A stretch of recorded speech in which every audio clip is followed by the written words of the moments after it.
Inamin ni Enrique Hill na minsan niyang kinonsidera ang posibilidad na lumipat ng network, kabilang na ang GMA Network sa gitna ng matinding uncertainty sa industriya noong kasagsagan ng pandemya.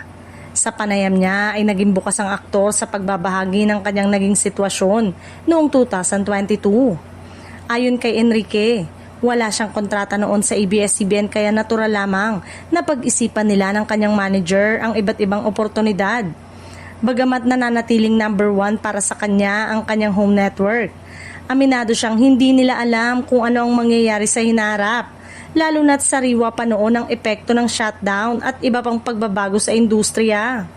Dagdag pa niya, bahagi ng pagiging praktikal ang pagtingin sa ganitong desisyon. Para kay Enrique, kahit itinuturing niyang pamilya ang ABS-CBN kung saan siya lumaki bilang artista, hindi maikakaila na negosyo pa rin ito sa huli.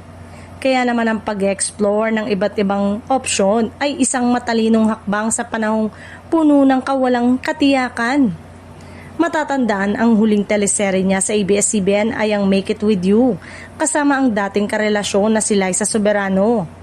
Naputol ang airing nito noong March 2020 dahil sa pandemic at hindi na muling naipalabas matapos ibasura ang franchise renewal ng network noong June ng parehong taon.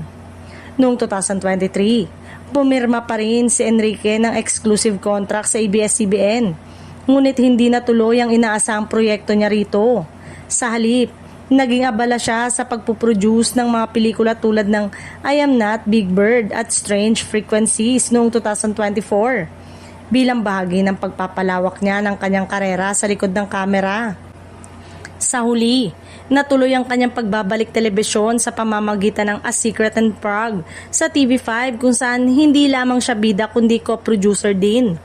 Ayon kay Enrique, mahalaga sa kanyang desisyong ito hindi lang para sa proyekto kundi para sa pangmatagalang plano ng kanyang production company na Slingshot Production na nakita niyang mas aangkop na tahanan sa TV5.